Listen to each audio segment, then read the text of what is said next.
Setup-wise, as we said, you're not going to see that much in terms of grip pressure. Obviously, you can't see grip pressure, but you'll have to try and feel a little bit more looser in the arms, the hands, and obviously the forearms and so on.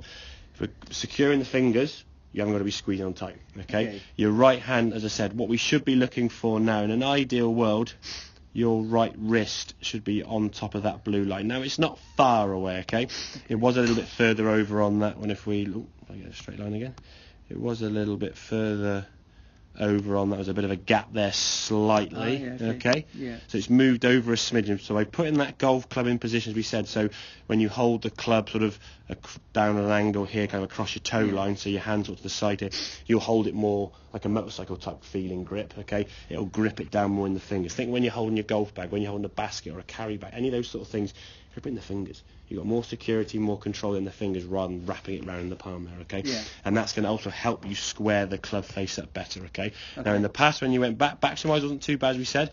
As you came through, shoulders spinning out quite quickly, right arm pulling away, and your right glove still visible there. And at this point here now, we'd expect that swish of that club to have had that club now sort of somewhere up here. By pulling the arms through, the club's still staying quite low to the ground there, okay? Now, if we look at this on the right-hand side, okay? As you went back, same good backswing, release of that club there, you can see the arms there, that club now is starting to release up, you see. So we're getting that hinge of the wrist, that squaring up of the golf club, and that's what's going to delete the power, you see, okay? Now your left side didn't twist through quite as much because you're trying to keep it back, which is fine, but that was about 170 yards straight shot.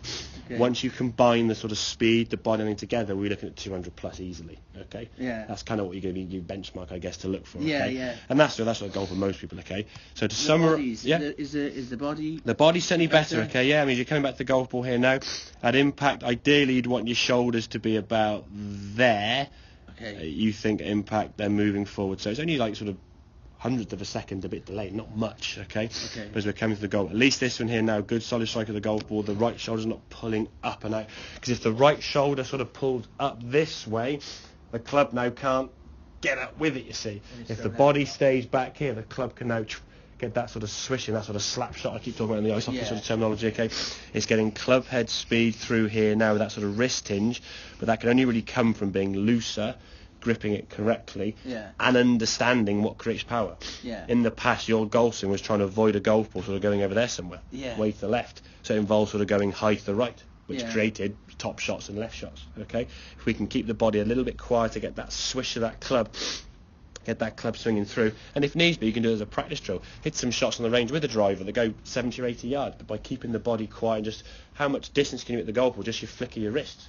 Surprising how much power you can generate. When you combine that too with the body turn and the wrist hinge, there's your 200 plus yards, you see. You get all the sort of power sources together. At the moment, by you trying to pull your body too fast, you're not getting any club head speed, you're actually losing club head speed.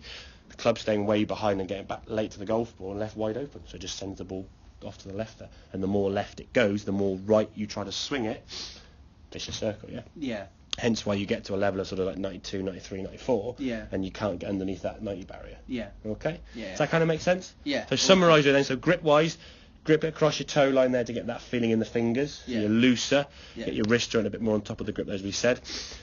In terms of the position there, you're nice and loose, you've got more security, okay? And then swing-wise, the club's coming down, feel the body a bit slower and more sort of a swish of the club, so the club face we call releases through. So at this point here now, we're getting a sort of swish up here with the club, rather than a pull with the elbow and the arm. You get power with wrist hinge and club head, not the right elbow. If I did that to you now, I get quite a bit of energy there. If there's a club in my hand now, the club would do nothing. If I did that, there'd be quite a lot of power into the bottom of the club, and that's why we're trying to get the club head power rather than the arm power.